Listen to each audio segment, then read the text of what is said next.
네, 미국의 사드, 즉 고고도 미사일 방어 체계의 한반도 배치를 최대한 조기에 추진한다는 구상을 밝혔습니다. 사드 배치 논의는 예상보다 훨씬 더 긴박한 흐름을 보일 것으로 관측됩니다. 미 국방부는 정례 브리핑에서 사드, 즉 고고도 미사일 방어 체계 한반도 배치를 최대한 조기에 구축한다는 구상을 밝혔습니다.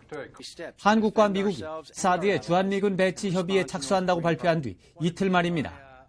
이는 배치 장소 선정 등 사드 배치와 관련한 기초적 문제에 대해서는 한미 간의 공감대가 이미 형성돼 있고 협의의 초점이 신속한 배치가 될 것임을 시사하는 것으로 풀이됩니다. 고고도 미사일 방어체계 사드의 주한미군 배치 문제를 협의할 한미 공동 실무단이 오늘 출범했습니다. 이 미국 내에서 여소야대로 재편된 4.13 총선 결과가 사드 배치에 영향을 미치지 않겠느냐는 목소리가 나왔습니다.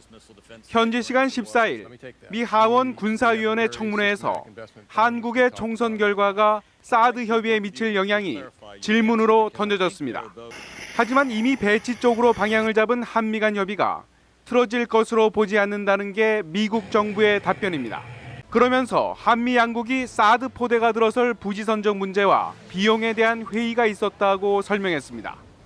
국방부가 사드를 오는 6월 안에 평택이나 군산, 대구 중 한 곳에 배치할 것으로 보입니다. 중국이 연일 반발하고 있지만 크게 고려하지는 않을 것으로 보입니다. 한반도 사드 배치 문제를 논의하기 위한 한미 공동실무단의 첫 회의가 국방부에서 열렸습니다. 한미 공동실무단은 앞으로 사드 배치 장소와 시기, 비용 등을 협의해 나갈 예정입니다. 장소가 확정되면 미국 텍사스 기지에 배치된 사드 체계를 옮겨올 것으로 예상돼 연내 배치도 가능한 상황입니다. 중국 정부가 한국과 미국이 공식 논의에 들어간 사드의 한반도 배치 문제 철회까지 요구하며 반발 수위를 높이고 있습니다. 사드가 도대체 뭐길래 이렇게 시끄러운 걸까요? 사드는 당초 미국의 BMD, 즉 탄도미사일 방어체계 하나로 사거리 1000에서 3000km에 이르는 적의 준중거리 미사일에 맞서기 위해 설계된 무기입니다. 대기권 밖에서 정점을 찍고 떨어지는 적 미사일을 고도 40에서 150km 사이에서 격추한다는 겁니다. 사드는 과연 한국의 안보에 얼마나 도움이 될 수 있을까요? 미 의회 조사국이 지난 2013년 발간한 조사 보고서입니다. 남한은 북한과 너무 가까워서 미사일이 낮은 궤도로 날아 몇 분 안에 도착할 것이기 때문에 사드의 효용이 크지 않을 것이라고 돼 있습니다. 북한의 남한 공격용 주력 미사일은 KN-02 단거리 미사일인데요. 이 고도 50km 아래에서 찍고 내려오기 때문에 이 사드의 요격 권역 아래를 지나게 됩니다. 또 북한 전방에 숱하게 배치돼 수도권을 겨냥하고 있는 이 장사정포 또한 이 사드와는 관계가 없는 무기들입니다. 그런데 북한의 이런 포와 미사일은 1시간에 10,000발을 날린다는 말이 있을 정도로 양도 엄청나거니와 고도가 낮기 때문에 고고도 미사일 방어 체계인 사드로는 막을 수 없습니다. 그러자 국방부는 북한이 노동미사일로 남한을 공격할 수 있다면서 사드 배치가 필요하다는데 군 당국은 북한이 중거리 노동미사일의 사거리를 줄여 발사할 경우 남한을 타격할 수 있을 것이라고 밝혔습니다. 북한 노동미사일의 최대 사거리는 1,300km. 이 미사일은 오키나와에 있는 주일 미군 기지를 사정권에 두기 위해 개발된 것이라는 게 지금까지 정설이었습니다. 하지만 발사 각도를 70도 이상 높여 발사하면 부산과 대구, 대전은 물론 서울로도 발사가 가능하다는 겁니다. 결국 사드 미사일 같은 고고도 미사일이 필요하다는 주장입니다.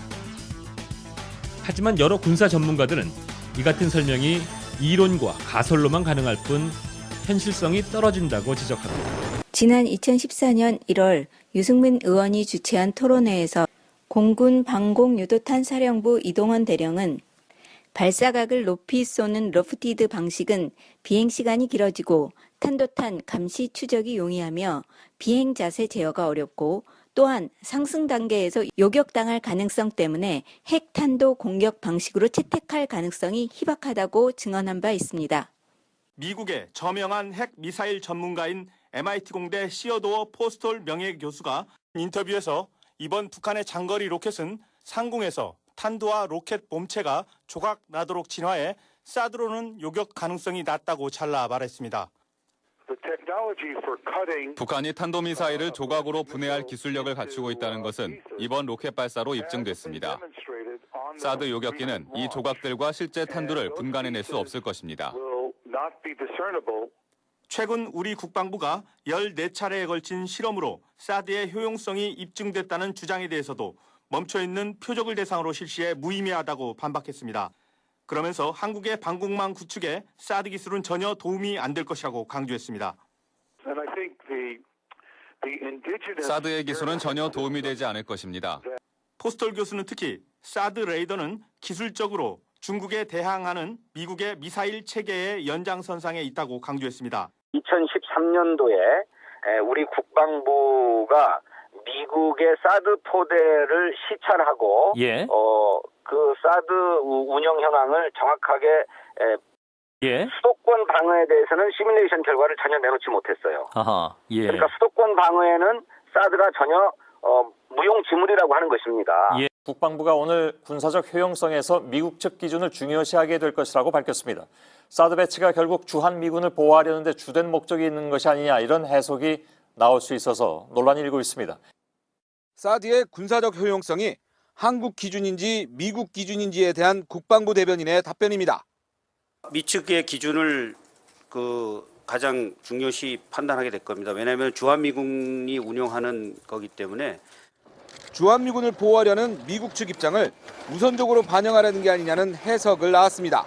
결국 북핵보다는 미국의 동북아시아 군사전력에 따른 것 아니냐는 지적이 나오고 있습니다. 고도 미사일 방어체계 사드의 주한미군 배치에 지속적으로 반대 의사를 나타냈습니다. 사드의 눈이라 할 X밴드 레이더의 탐지 최대 거리는 3,000에서 4,000km. 중국 동북부와 러시아 일부까지 들여다보는 만큼 중국으로선 턱 밑에 칼날이 있는 것이나 마찬가지라고 평시에도 미사일을 비롯한 주요 전력과 움직임이 속속들이 노출될 수밖에 없다고. 일본에 설치된 X밴드 레이더 2부대와 한국에 설치될 사드의 영향권을 분석한 뒤 사드는 결국 중국의 대륙간 탄도미사일을 무력화시키려는 것이라고 주장했습니다. 미국의 고고도 요격 시스템 사드의 레이더입니다. 문제는 사드 레이더라는 게 같은 하드웨어여서 소프트웨어만 바꾸면 얼마든지 종말 모드에서 전진 배치 모드로 전환할 수 있다는 겁니다. 이렇게 되면 우리는 북한 미사일은 막지 못하고 미국을 공격하는 중국과 북한 ICBM의 발사 초기 좌표만 미국에 알려주는 역할을 맡게 됩니다. 사드 레이더를 통해 수집된 정보는 미국은 물론 주일 미군을 통해 일본에까지 즉각 공유됩니다. 사드가 미사일 방어망, MD라고 하는 거대한 네트워크의 일부라고 불리는 이유입니다. 한국이 사드를 통해 MD에 사실상 편입되면 미사일 정보를 기초로 한 한미일 삼각 군사동맹이 완성되고 이 동맹은 북한뿐 아니라 중국과 러시아까지 겨냥할 수 있게 됩니다. 사드 배치를 중국과 러시아가 반대하고 미국과 일본이 환영하는 이유입니다. 미국은 이 때문에 조지 부시 대통령이 당선된 2001년부터 한국을 MD에 끌어들이기 위해 애써왔습니다. 그러나 역대 한국 정부는 미국의 요구를 애써 모른 척하며 MD 참여를 회피해왔습니다. 그러나 박근혜 정부는 지난해 연말부터 MD 편입 쪽으로 급선회했습니다. 첫 번째 조치는 지난해 12월 28일 있었던 한일 정부의 위안부 문제 합의입니다. 위안부 문제는 미국이 추진하는 한미일 삼각동맹의 최대 걸림돌이었는데 한국이 스스로 이를 치워준 셈입니다. 며칠 뒤 북한이 핵실험을 하자 국방부는 한미일 삼국 사이의 미사일 정보를 실시간으로 공유하는 채널을 구축하겠다고 발표했고 곧이어 북한이 위성을 발사하자 기다렸다는 듯 미국과의 사드 배치 협의를 발표합니다. 그럼 미국 MD는 기본적으로 북한을 빌미로 하지만 실제로는 중국을 타겟으로 하고 있는 거예요. 그리고 또 미국은 중국하고 군사적 대치를 해야만 할 상황으로 점점 다가가고 있기 때문에 사드를 한국에 배치하는 것은 단순한 하나의 무기를 포대 하나 정도, 요격 미사일 부대 하나 정도를 한국에 두는 게 아니고 중국과 미국의 전면전에 우리가 우리 입장이나 우리의 이익이나 이런 것은 생각해 볼 겨를도 없이 바로 미국 쪽으로 들어가서 중국과 대결을 할 수 있는 매우 큰 위험을 갖고 있는 거죠. 사드가 들어오면요, 동맹의 성격이 전환이 됩니다. 그러니까 북한을 억제하는 동맹에서 지역 동맹으로 전환이 됩니다. 중국의 안보 이익에 큰 영향을 미치기 때문에 중국은 사드를 반대한다. 전례 없이 좋다는 한중 관계가 순식간에 한 가지 문제 때문에 파괴될 수 있다고까지 언급한 것으로 확인됐습니다. 한구15는 한국에 사드가 배치되면 중국 인민해방군이 동북 지역에 군사력 배치로 대응해 한반도가 민감한 지역이 될 것이라고 예고했습니다. 이 과정에서 한국은 대국, 즉 미국과 중국의 게임에서 바둑돌로 전락할 것이라고 주장했습니다. 존 케리 미국 국무장관이 북한이 비핵화만 되면 사드 배치는 필요하지 않다고 말했습니다. 왕이 중국 외교부장이 평화협정 없이 비핵화는 불가능하다면서 이 평화협정 병행 주장을 매우 강한 어조로 반복했습니다. Actually, ultimately, have a peace agreement with the United States of America that resolves the unresolved issues of the Korean Peninsula. 한반도 비핵화와 평화협정 체결을 위한 대화를 재개하면 사드 배치 막을 수 있습니다. 사드 배치를 강행할 경우 우리나라를 상대로 경제적 보복을 가할 수도 있다는 우려 섞인 전망이 커지고 있는데요. 가장 큰 우려는 무역 보복입니다. 또 중국계 자금이 우리 시장에서 빠져나갈 빌미를 제공할 수 있다는 분석도 있습니다. 중국인의 한국 관광 금지 조치도 생각할 수 있는데요. 벌써부터 사드의 예상 부지로 거론되는 평택과 대구, 경북 7곡 등지에선 전자파에 대한 우려의 목소리가 나옵니다. 군은 100m만 떨어지면 안전하다는 입장을 내놨지만 지나치게 자의적인 해석이란 지적입니다. 사드의 핵심 장비인 고성능 레이더는 약 2만 5천여 개의 송수신 소자를 갖고 있습니다. 여기서 발생하는 강력한 전자파는 인체는 물론이고 각종 전자장비에도 유해한 것으로 알려졌습니다. 때문에 미 육군 사드 운용 교범에서는 전투기 5.5km, 민항기 2.4km 등 안전 통제 거리를 정해놓고 있습니다.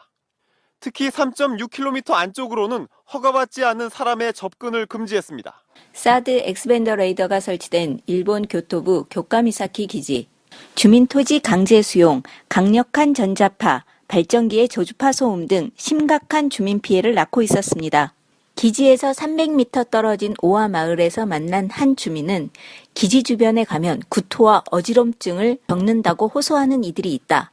밤엔 많은 이들이 발전기 소음 때문에 잠을 잘 이루지 못한다고 말했습니다. 이곳에서는 아이를 키울 수 없다고 이주한 주민들도 있습니다. 고고도 미사일 방어 체계 사드의 배치 후보지로 거론되는 지역 주민들의 반대가 확산되고 있습니다. 주한 미군 기지가 있는 평택과 전북 군산, 대구 등지에서는 지방자치단체들이 앞장서 반대 의사를 나타내고 있습니다. 정치권 일각에서 강원도 원주가 주한미군의 고고도 미사일 방어 체계인 사드 배치의 유력 후보지로 거론되자 원주 지역이 발칵 뒤집혔습니다.